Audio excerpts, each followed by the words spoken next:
पिछले 10-12 साल हम लगातार 2047 के लक्ष्य को पाने के लिए दौड़ रहे हैं। एक के बाद एक सोपान सिद्ध कर रहे हैं।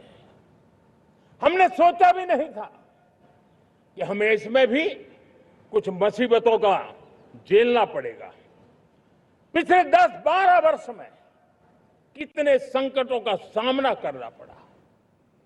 कोरोना जैसी वैश्विक महामारी ने पूरी दुनिया को चिंता में डाल दिया था। सारी व्यवस्थाएं चरमरा गई थी। कोरोना से बाहर निकले, युद्ध की विभीषा की खबरें आने लगी। कहीं यूक्रेन तो कहीं पश्चिम एशिया, हर जगह पे तनाव का माहौल। और पता नहीं भविष्यवेत्ताओं ने तो न जाने क्या क्या घोषणाएं कर दी थी। देश को डराना, देश को भयभीत रखना, देश को चिंतित रखना, इसी में कुछ लोगों को आनंद आता है। वैक्सीन नहीं मिलेगी, कोविड में लोग बचेंगे नहीं, कुछ भी नहीं होने वाला।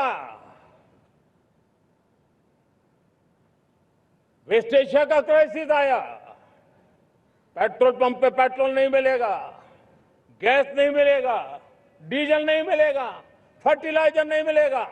सारी दुनिया भर की अफवाहें फैला करके भारत के लोगों को भयभीत करने का, डराने का, चिंता के अंदर डुबो देने का कुछ लोगों को आनंद आ रहा था।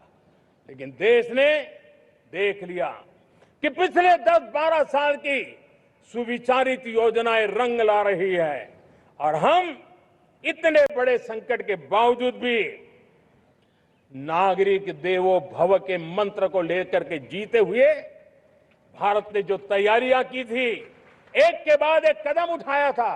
सोचा नहीं था कि संकट आएगा, लेकिन उस संकट के समय में ये सारी चीजें काम आ गई और आज देश में गैस भी है, पेट्रोल भी है, यूरिया भी है। हम अपनी ताकत के ऊपर खड़े हो रहे, चल रहे। मेरे प्यारे देशवासियों, दुनिया के इन संकटों का प्रभाव हर किसी पर हुआ, हम भी अछूते नहीं। यूरिया के दाम दुनिया में 3,000 रुपया पहुंच गए एक बोरी का। आज भी हम मेरे देश के किसानों को वो बोझ सहने के लिए मजबूर नहीं कर रहे।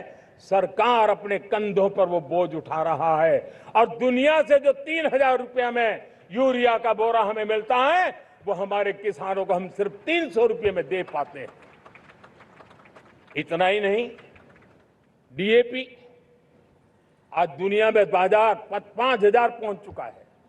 लेकिन मेरे देश के किसानों को दिक्कत ना हो, इसलिए 1,350 रुपये में आज भी डीएपी देने का काम हम कर रहे हैं। मेरे प्यारे देशवासियों, एक समय था जब मैं आत्मनिर्भरता की बात कर रहा था तो कुछ लोग एयर कंडीशन चैम्बर में बैठ करके सोचने वाले लोग हमें बता रहे थे ग्लोबलाइजेशन का क्या होगा। लेकिन दुनिया देख रही है कि पिछले एक दशक में ऐसा लग रहा है कि दुनिया ने ग्लोबलाइजेशन बोलना ही बंद कर दिया है। जहां से ग्लोबलाइजेशन की आवाज आती थी वो बंद सुनाई नहीं देती है। दुनिया का हर देश अपनी अपनी संभालों के मिजाज की तरफ गया है। लेकिन दुर्भाग्य से इस संकट के कालखंड में कुछ लोगों ने अपना रुतबा दिखाने के लिए संसाधनों को वेपनाइज करने का खेल खेला है। दुनिया अपने पास जो कुछ भी है उसको वेपनाइज करने में लगी है।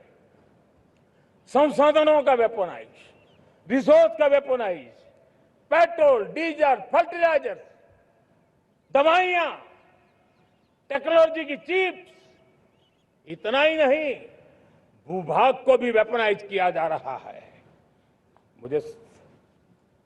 और ऐसे समय अगर हम आत्मनिर्भरता मंत्र को लेकर 10 साल सही दिशा में न चले होते तो हम कल्पना कर सकते हैं कि ऐसी चुनौतियों का मजबूती से मुकाबला कैसे करते हैं।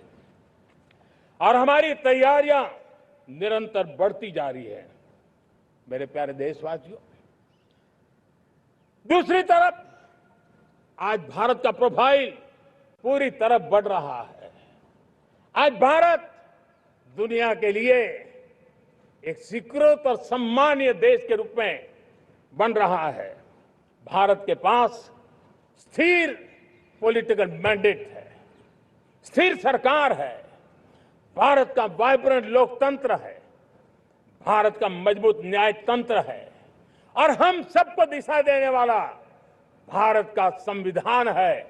और अब दुनिया हमारे इन सामर्थ्य को पहचानने लगी है और इसलिए 2014 के बाद दुनिया करीब करीब 40 देशों के साथ हमारा एफटीए एग्रीमेंट हो रहा है।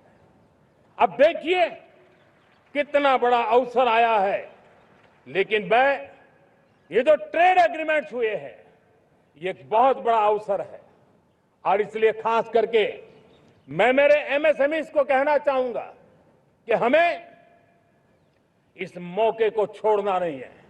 दुनिया में हमें पहुंचना है, भारत के उत्पाद की हर चीज विश्व के बाजार में पहुंचे और चाहे हमारा टेक्सटाइल हो, हमारी मशीनरी हो, हमने दवाइयां हो, हमने मौका छोड़ना नहीं है। लेकिन वैश्विक जो पैरामीटर्स हैं उस पैरामीटर को हमें पार करना होगा।